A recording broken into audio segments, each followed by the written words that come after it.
It's the HB8 build. We're going to build a HB8 with a carbon fiber body plate and a top plate of G10 so that you can separate antennas. You'll have your control antenna on the bottom. You can have your video antenna mounted on the top, as I'll show you, with good clearance and line of sight to all angles. And we are going to go through all the parts that come with the kit, and Bearcat's going to try to keep us online. So here we go, guys. Let's start.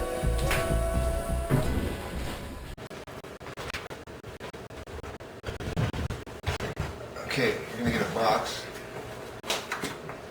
One of the hardest things to find, actually. But inside the box, I've sort of scrambled this a bit, but you're going to get your t-shirt. That's probably a good thing so that you can clean your lenses when you crash. You're going to get a G10 plate. This G10 plate will be your top plate or your bottom plate, depending on where you want your RF transmissive. So there you go. And some changes. I have a couple of frames that don't have the tag here, and those I'll be able to sell very affordably for some people that want to fly them and maybe crash them and test them. But here's what you'll be getting. You'll be getting a top plate and a bottom plate. If you want G10 only, you got to tell me, or else I'll have a kit listed as G10 only. But then you'll get two plates like this. So that'll come in the package. You get that. You get your isolated plate. You can have an option of carbon fiber or G10. Now this can go on the front of the frame and mount your GoPro if you want. If you have older motors or motors that don't have great bearings, you'll be able to isolate it with the small gimbal balls, or you'll be able to use it in the center here to mount your APM or any other sensitive flight controller that you have that you might want to isolate. So that's your extra there. Let's look here. You're going to get some instructions, which are yet to be done. You're going to get 4. I was going to include 5, but because of testing, I don't think we're going to be breaking arms that easily. So, and I want to keep the cost low. So you're going to get the 4 arms, 20 centimeters long. You'll be able to cut these down 45 or 450 millimeter quad. Would take approximately 13 centimeters. So you'll have some left over. But starting off, you'll have a 600 quad. There might be some little markings on these tubes. Nothing's perfect, but they're very, very clean and nice finish, satin finish. So you'll be able to cut it down once you realize how long you want, but we'll get to that point when we're assembling. So you get those 4 tubes. You'll get some foam for mounting different things. If you want, you can use those. 4 tubes. You're going to get 4 landing gear with the screws already in. Those will slide over your tubes once you get to that stage. So we'll put those aside. You're going to get 6 of these foam discs, which are for putting on the bottom of your quad if you're not going to use the landing gear.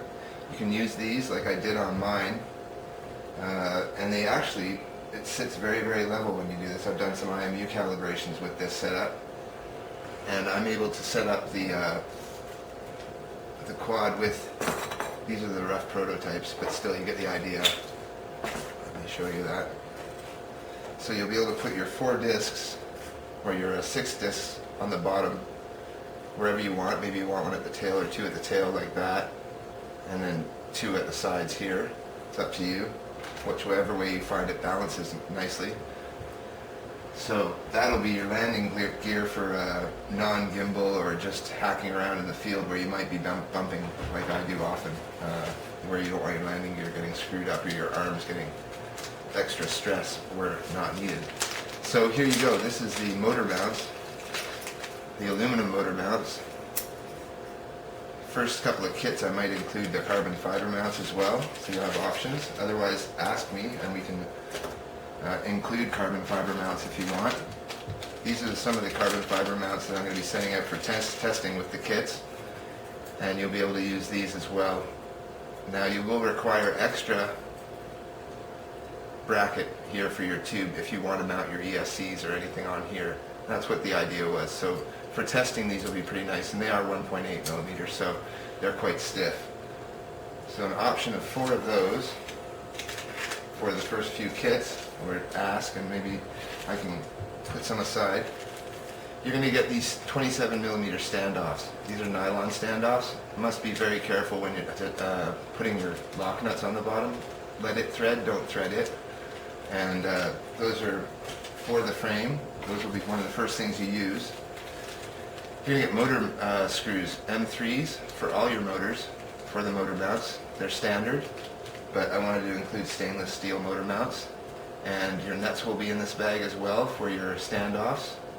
And as well, there will be 7 M3s here for your standoffs female end, which will be mating your top plate. You get a power distribution board. I'm not sure if you want to use it or not, but that's an option for you. Just a standard one, and I'll be buying those semi-wholesale, so they're not manufactured here in Canada. We've got our aluminum mounts now, the machined aluminum mounts. I'm going to get 8 of these.